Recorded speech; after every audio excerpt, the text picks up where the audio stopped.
Hello and welcome to this video about Alexander the Great. Let's time travel back to the 5th century before Christ, to ancient Greece. That's where our story starts. As you can see in the reference frame, you will be taken to other centuries and places as the story continues.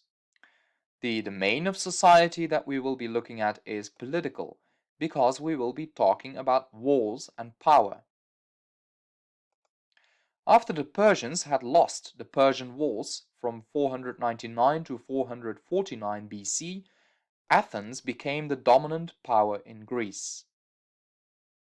The Spartans didn't really like the dominant influence of Athens, and so the Spartans started fighting with the Athenians. This was the Peloponnesian War, which took place from 431 to 404 BC. Eventually, the Spartans won, but the Greek city-states remained divided in the 4th century, and they got really tired because of the continuing conflicts. But while two dogs are fighting for a bone, a third dog runs away with it.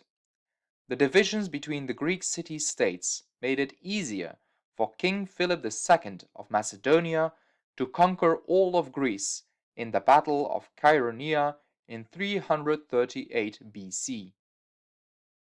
This meant the end of the independent Greek city-states, but it also meant that for the first time ever, all of Greece was united in one state with one king and one army.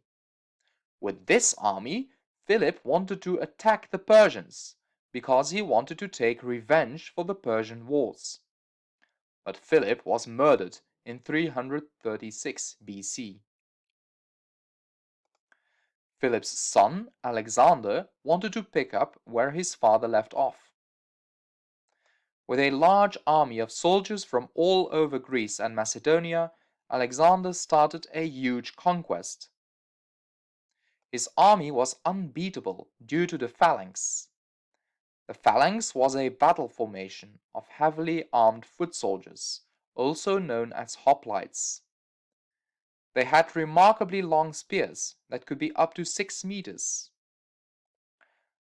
Alexander the Great conquered an enormous empire of more than 5,000 kilometers wide in just a bit more than 10 years' time. He conquered Asia Minor, Syria, Palestine, Egypt, Persia and its surrounding regions, and Pakistan beyond the river Indus. Being completely exhausted, Alexander's army turned around and started the journey home in 323 BC. In the same year, Alexander the Great died. After the classical period of the 5th and 4th century BC, the time of Hellenism had come, from 330 to 30 BC, and Hellenistic culture spread across the Middle East. When Alexander unexpectedly died in 323 BC, he had not yet clearly appointed one successor. So after his death, his generals started fighting each other for control over Alexander's empire. These generals were also called the diadokoi, which is the Greek word for successors.